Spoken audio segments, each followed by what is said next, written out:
बारिश से गर्मी का जोर टूट गया, दर्जा हरारत में कमी। लाहौर के मुख्तलिफ इलाकों में तेज हवाओं के साथ बूंदाबांदी, मौसम खुशगवार। पंजाब के मुख्तलिफ अजला में भी बारिश। डस्का, हालिया, जेहलम, खारियां, चक्करगढ़, सियालकोट, गुजरात, लाला मूसा समेत मुख्तलिफ अजला में बादल बरस पड़े। बारिश के बायस मुतअद्दिद फीडर स्ट्रिप करने से बिजली की फराहमी मुअत्तल। इस्लामाबाद में भी मूसलाधार बारिश से मौसम खुशगवार हो गया। कराची के मुख्तलिफ इलाकों में बादल बरस पड़े। मुल्क भर में मानसून बारिशों का चौथा स्पेल आज से शुरू होने की पेशगोई। पंजाब, खैबर पख्तूनख्वा, बलूचिस्तान में बारिशों का इम्कान। गिलगित बल्तिस्तान और आज़ाद कश्मीर में भी बादल बरसेंगे, महकमा मौसमियात ने नवीद सुना दी।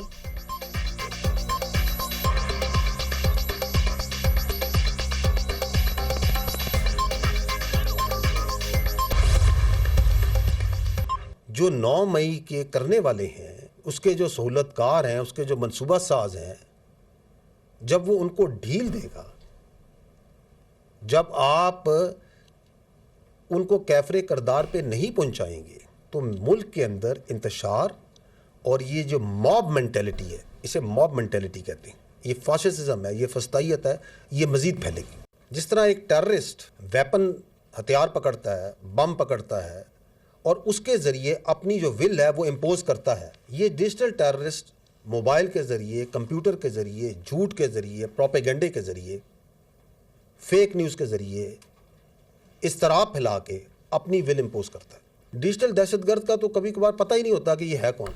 वो बेनामी अकाउंट है, कहाँ से चल रहा है, कौन से मुल्क में बैठा हुआ है, पाकिस्तानी है या नहीं है, मुसलमान है या नहीं है, कुछ नहीं पता। डिजिटल दहशतगर्द है वो भी फ़ौज के ऊपर, फ़ौज की क़यादत के ऊपर, फ़ौज और अवाम के दरमियान के रिश्ते को कमज़ोर करने के लिए उस पर अटैक कर रहा है। 9 मई की मंसूबा साजों को ढील दी जाएगी तो मुल्क में इंतशार पैदा होगा। इसको फसादियत कहते हैं। सजा न देने पर मजीद फैलेगी। दहशतगर्दों के साथ डिजिटल दहशतगर्दी भी काम कर रहे हैं। जो सोशल मीडिया पर हो रहा है ये डिजिटल दहशतगर्दी है। डिजिटल दहशतगर्दों का अक्सर नहीं पता होता किस मुल्क में है। डिजिटल दहशतगर्द झूठ और झूठी खबर का सहारा ले रहे हैं। डिजिटल दहशतगर्दों को कानून और सजाओं ने रोकना है। बताएं कितने डिजिटल दहशतगर्दों की जायदादें जब्त, कितने लोगों को जेल में डाला गया। पाक फौज के खिलाफ मुनाजिम प्रोपेगेंडे और गलत मालूमात के फैलाव में इजाफा हुआ है। जानबूझ कर फैलाई गई अफवाहों का सदेबाब चाहते हैं। इंतहाई संजीदा मामलात को सियासत की भेंट चढ़ाया जाता है। अज़्म इस्तेहकाम भी इसी की मिसाल है। अज़्म इस्तेहकाम मिलिट्री ऑपरेशन नहीं, दहशतगर्दों के खिलाफ एक हमागीर और मरबूत मुहिम है। इस पर भी सियासत हो रही है। हमने कौमी बका के मसले को भी मजाक बना दिया। ऑपरेशन का एक मकसद दहशतगर्दों और क्रिमिनल माफिया के राबते को तोड़ना है। सियासी माफिया चाहता है अज़्म इस्तेहकाम को मुतनाज़ा बनाया जाए, क्योंकि एक बड़ा सियासी माफिया हर जगह से खड़ा हो गया है। ये काम नहीं होने देना। एक मजबूत लॉबी चाहती है नेशनल एक्शन प्लान के मकासद हासिल न किए जा सके। इस दुनिया एक मजबूत लॉबी चाहते हैं। इस बार मुल्क में कोई नो गे एरिया नहीं होगा, इसलिए किसी को निकाला नहीं जा रहा। DGISPR लेफ्टिनेंट जनरल अहमद शरीफ चौधरी की प्रेस कॉन्फ्रेंस।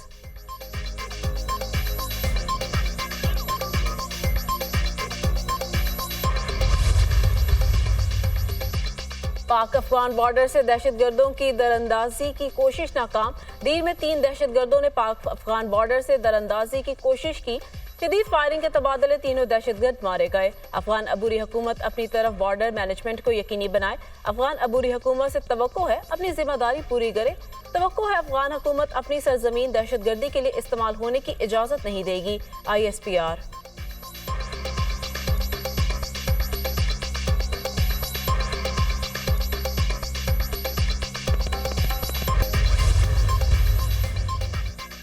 गिरफ्तारी से कबल कारकुनों को GHQ के सामने पुरअमन एहतजाज की कॉल दी थी। बानी PTI का एतराफ़, मैंने कोई गलती नहीं की, किसी से मुआफ़ी नहीं मांगूंगा। 9 मई के मुकदमात में मेरे खिलाफ वादा मुआफ़ गवाह तैयार किए जा रहे हैं। विफाक, पंजाब और खैबर पख्तूनख्वा में अपने अरकान पार्लियामेंट को भूख हड़ताल करने का कहूँगा। मुल्क की मईशत के बहुत बुरे हालात हैं। नून लीग ने अपने दौरे हुकूमत में IPPs के साथ महंगे मुआहदे किए। IPPs के साथ महंगे मुआहदों की वजह से बिजली कीमतें कंट्रोल से बाहर हैं। बन्नू वाक़े पर जुडिशल कमीशन कायम करके हक़ाइक़ का तयन किया जाए। बानी PTI की अडियाला जेल में सहाफ़ियों से गैर रस्मी गुफ्तगू।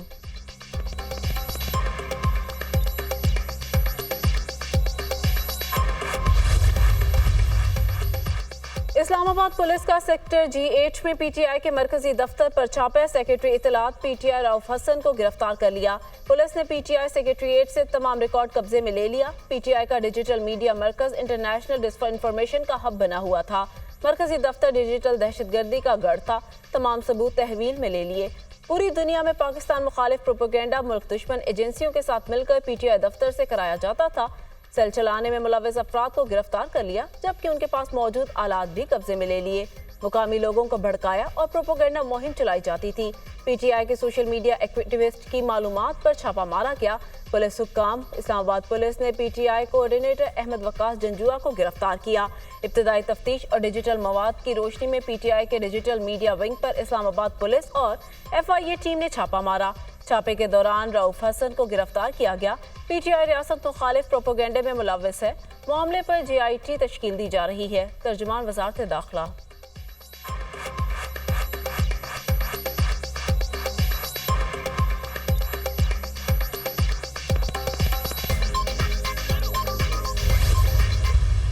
एफिडेविट निशाना था, रेड बहाना था। इस फॉर्म 47 गवर्नमेंट उनको ये चीज बिल्कुल ही हजम नहीं हो रही कि सुप्रीम कोर्ट ने जो फैसला अपना सुनाया उस पे रिजर्व सीट्स के हवाले से माइनॉरिटीज का उसमें इंक्लूडेड है कि वो पाकिस्तान तहरीक इंसाफ को क्यों मिले। रऊफ हसन साहब उम्र रसीदा शख्स है जिनको रात के अंधेरे में गैब किया जाता है।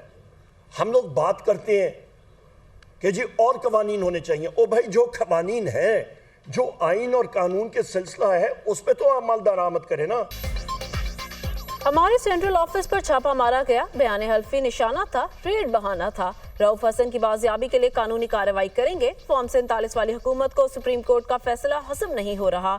DGISPR की प्रेस कॉन्फ्रेंस सिविल हुकूमत की नाअहली के खिलाफ थी। बेनामी अकाउंट का हिसाब मांगना है तो जरदारी शहबाज शरीफ से मांगे। DGISPR करप्शन के खिलाफ बिस्मिल्लाह करे, हम साथ देंगे। मंशियात की स्मगलिंग करने वालों को पकड़ें। अपोजिशन लीडर उमर अयूब की न्यूज़ कॉन्फ्रेंस। हमारे अरकान को पैसों और वजारतों की ऑफर हो रही है, मुकदमात बनाने के लिए डराया जा रहा है। असद कैसर के इल्जाम। PTI सेक्रेटरीट पर गैर कानूनी तौर पर छापा मारा गया। पेश की इतला देकर आते तो ताउन करते। माजी में भी कानून की बालादस्ती के लिए ताउन किया। रऊफ हसन की गिरफ्तारी की शदीद मजम्मत करते हैं। उनकी कोशिश है तहरीक इंसाफ पर पाबंदी लगाई जाए, हम उनका मुकाबला करेंगे। Chairman PTI barrister Gauhar.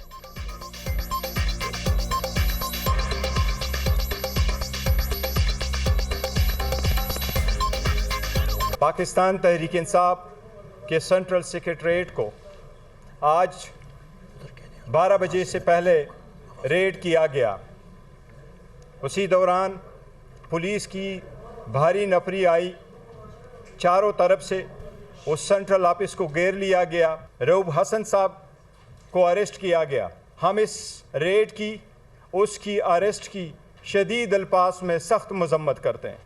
कानून की बालादस्ती के लिए लाजिम है कि आप वारंट के साथ आते, हमें इतला देते, हमें बताते किस सिलसिले में आपको सर्च दरकार है। हमने हमेशा ताउन किया है, हम इस मरतबा भी ताउन करते।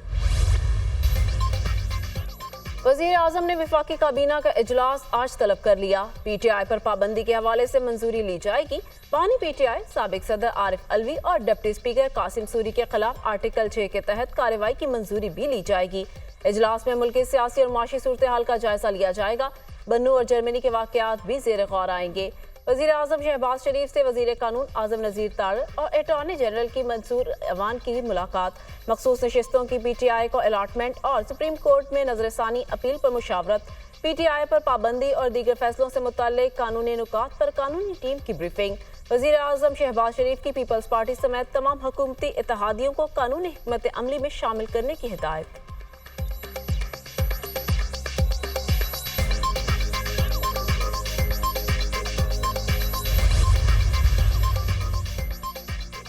चीन से 15 अरब डॉलर के तवानाई कर्जों की रीशेड्यूलिंग का अहम तरीन टास्क। वज़ीर खजाना मोहम्मद औरंगजेब आज 3 रोज़ा दौरे पर चीन रवाना होंगे। वजीर खजाना 15 अरब डॉलर के तवानाई कर्ज की रीशेड्यूलिंग पर बातचीत करेंगे। कर्ज की रीशेड्यूलिंग के लिए पाकिस्तान और चीन के दरमियान मुश्तरका वर्किंग ग्रुप कायम किए जा रहे का इम्कान। चीन के तवानाई के सर्कुलर डेट से मुतालिक अमूर पर भी तबादला ख्याल होगा। वजीर खजाना दौरा चीन में पांडा बॉन्ड्स पर भी बात करेंगे। पाकिस्तान चीन में 30 करोड़ डॉलर का हासिल करना चाहता है। वजारत तवानाई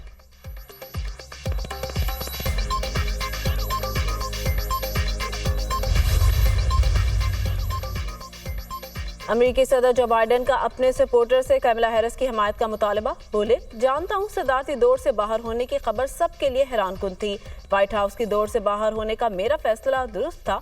अमेरिकी सदर की उम्मीदवार कैमला हैरिस ने डोनाल्ड ट्रंप को खुदगर्ज और धोखेबाज करार दे दिया। कहा, ट्रंप की शख्सियत के बारे में जानती हूँ। कैमला हैरिस को सदारती उम्मीदवार बनने के लिए हम डेमोक्रेटिक्स गवर्नर्स को हिमायत हासिल होगी। नैन्सी पेलोसी ने अवामी सतह पर कैमला हैरिस की हिमायत का ऐलान कर दिया। अब तक 50 से ज़ायद डेमोक्रेट अरकान कांग्रेस कैमला हैरिस की हिमायत कर चुके हैं।